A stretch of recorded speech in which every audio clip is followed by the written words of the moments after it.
Assalamualaikum warahmatullahi wabarakatuh. Perkenalkan, nama saya Salsabila Reinata Ramadhani Putri Supriyadi dari Prodi Pendidikan Fisika dengan NIM 12120709096.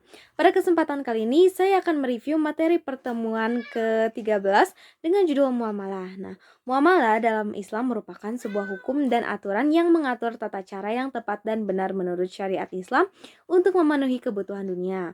Dengan memahami muamalah, maka dapat membantu umatnya lebih memahami mana yang halal dan mana yang haram. Untuk itulah penting untuk mempelajari syarat dan rukunnya agar tidak melanggar hukum dan aturan Islam. Macam-macam muamalah. Yang pertama ada jual beli. Dalam bahasa Arab, jual beli sering disebut dengan nama bai, yang secara bahasa berarti tukar menukar. Sementara itu, bagi sebagian ulama mengartikan jual beli secara syar'i sebagai suatu akad yang dimana di dalam akad tersebut mengandung suatu sifat tukar-menukar dari harta yang satu dengan harta yang lainnya. Yang kedua ada hiyar. Hiyar ialah suatu transaksi muamalah yang dimana penjual dan pembeli dapat melanjutkan transaksi atau tidak melanjutkan transaksi. Dalam Islam, hiyar memberikan kebebasan kepada penjual dan pembeli untuk berpikir terlebih dahulu sebelum melakukan transaksi supaya tidak ada penyesalan ketika selesai bertransaksi. Hiyar itu sendiri memiliki 3 jenis, yaitu hiyar majelis, hiyar syarat, dan hiyar aibi. Yang pertama ada hiyar majis. Hiyar majis ialah penjual dan pembeli dapat memilih apakah ingin melanjutkan transaksi atau tidak selama mereka masih dalam tempat yang sama. Yang kedua itu hiyar syarat. Hiyar syarat ialah transaksi muamalah dengan sebuah syarat yang telah disepakati antara kedua belah pihak. Dan yang ketiga ada hiyar aibi. Hiyar syarat adalah transaksi muamalah yang dimana pembeli dapat mengembalikan barang yang sudah dibeli selama barang tersebut tidak ada yang rusak ketika pertama kali membelinya. Selanjutnya ada mukhobaroh.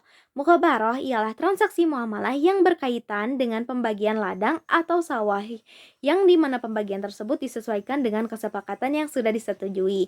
Bisa seperdua, sepertiga, bahkan bisa lebih. Sementara itu bibit atau benihnya berasal dari pemilik tanah.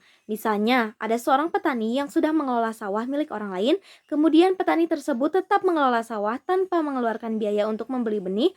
Lalu muncullah kesepakatan yang terjadi antara petani dan pemilik sawah, dan kesepakatan itu berupa petani akan memperoleh hasil bertani sebanyak seperdua dari semua jumlah hasil panen.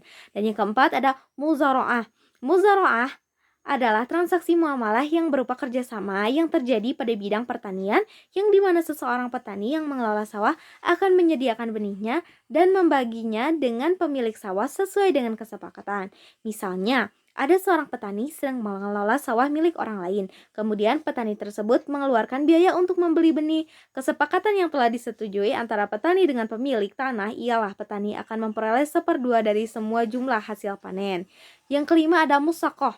Musakoh adalah kerjasama dalam bidang perkebunan yang dimana pemilik kebun akan memberikan tanah atau kebunnya kepada petani untuk dikelola. Kemudian hasil panen akan dibagi sesuai dengan kesepakatan yang sudah terjadi. Yang keenam itu ada utang piutang. Utang piutang ialah transaksi yang dilakukan oleh peminjam hutang dengan penerima hutang dengan suatu perjanjian yang dimana penerima hutang akan memberikan suatu barang kepada pemberi hutang, kemudian barang tersebut akan dikembalikan setelah penerima hutang melunasi hutangnya.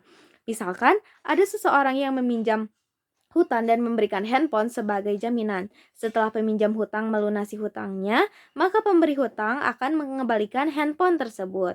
Yang ketujuh ada perbankan syariah. Nah, perbankan syariah ini yaitu banyaknya orang yang menyimpan uang di bank, terlebih lagi sesudah mulai banyak bank syariah di berbagai daerah. Sama dengan bank pada umumnya, bank syariah berfungsi untuk menyimpan uang nasabah dengan baik. Dengan demikian, dapat dikatakan bahwa bank syariah adalah suatu lembaga keuangan yang mengelola keuangan dan menyimpan uang nasabah sesuai dengan sistem syariah Islam. Yang kedelapan ada syirkah.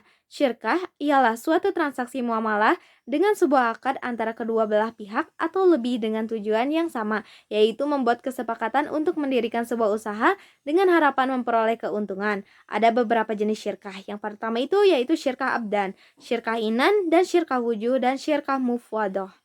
Nah ya, yang pertama itu syirkah abdan. Syirkah abdan ialah satu jenis syirkah yang dilakukan oleh kedua belah pihak, tetapi kedua belah pihak tersebut tidak memberikan modal dan hanya memberikan tenaga atau bekerja. Dan selanjutnya ada syirkah hinan. Syirkah hinan ialah Syirkah yang dilakukan oleh kedua belah pihak yang dimana kedua belah pihak saling memberikan kontribusi pada modal dan kerja. Nah, ada syirkah wujuh. Syirkah wujuh ialah salah satu bentuk kerjasama yang dilakukan dengan melihat kedudukan, ketokohan, dan keahlian. Dan syirkah mufadah. Syirkah mufadohah ialah syirkah yang dilakukan oleh kedua belah pihak dengan mempersatukan semua jenis syirkah. Mungkin cukup sekian yang bisa saya sampaikan. Mohon maaf bila ada kesalahan dalam penyampaian atau pengucapan. Akhir kata wabillahi taufiq wal hidayah. Wassalamualaikum warahmatullahi wabarakatuh.